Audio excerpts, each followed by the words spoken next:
Mi nombre es Jimena Paloma Cocompantí y el día de hoy vamos a hablar sobre las estrategias básicas para establecer un diagnóstico clínico, correspondiente al tema de fundamentos del diagnóstico clínico.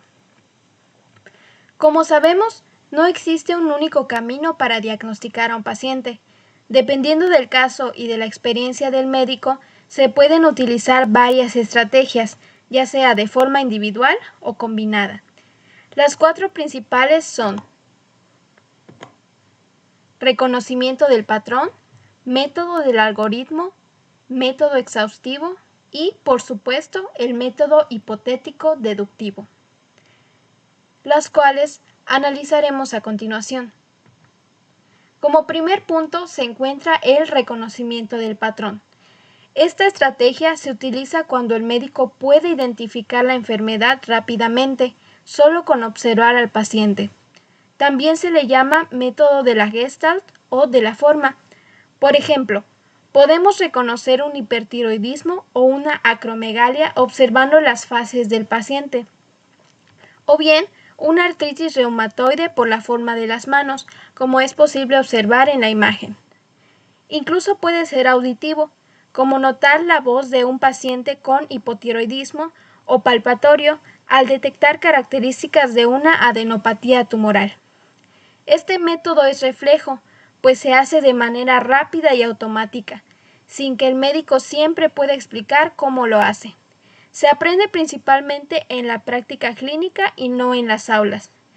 Es más útil cuando los signos son altamente específicos o patognomónicos, aunque muchas veces este reconocimiento inicial solo conduce a varias posibles hipótesis que luego tienen que ser confirmadas o descartadas. Como segundo punto, se analizará el método del algoritmo.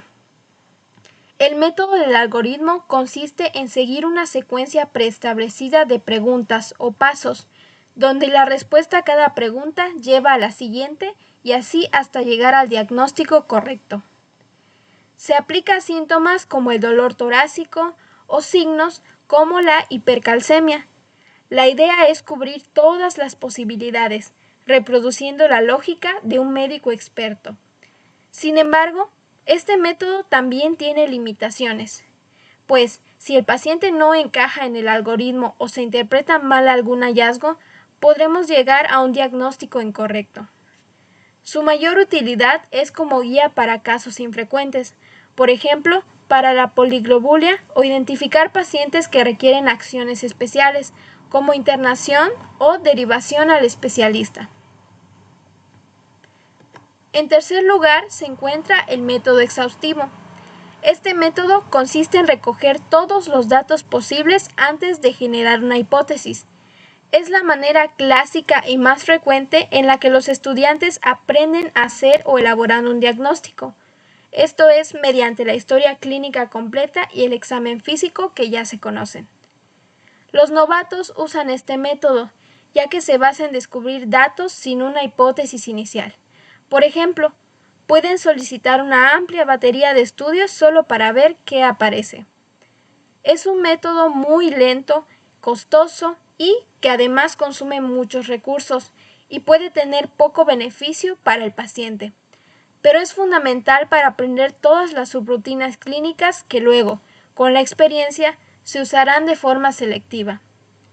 Y, como dice David Seckett, los estudiantes deben aprender a hacer una anamnesis y examen completos, para después aprender a aplicar estos solo cuando sea sumamente necesario. Como cuarto y último método, tendremos al método hipotético deductivo. Este método empieza con hipótesis tempranas, basado en los primeros datos del paciente, y posteriormente se van confirmando o descartando mediante nuevas preguntas, examen físico o incluso estudios de laboratorio. Por ejemplo, un paciente llega con dolor abdominal en la fosa ilíaca derecha. El médico plantea como hipótesis inicial una apendicitis y luego solicita exámenes para confirmarla o descartarla. Es un proceso continuo, pues mediante este surgen nuevas hipótesis, se eliminan las menos probables o incorrectas y al final se llega a un número reducido de diagnósticos posibles. Todos los médicos experimentados lo usan casi siempre. Los estudiantes también lo aplican, pero generan muchas más hipótesis y con menor precisión debido a su escasa experiencia. Como conclusión, es posible notar que cada una de estas estrategias tiene tanto ventajas que van a ayudar al médico en la elaboración de un diagnóstico oportuno, pero también cuentan con ciertas limitaciones que van a impedir esta tarea. En la práctica clínica, los médicos combinan esas estrategias según el caso y la experiencia.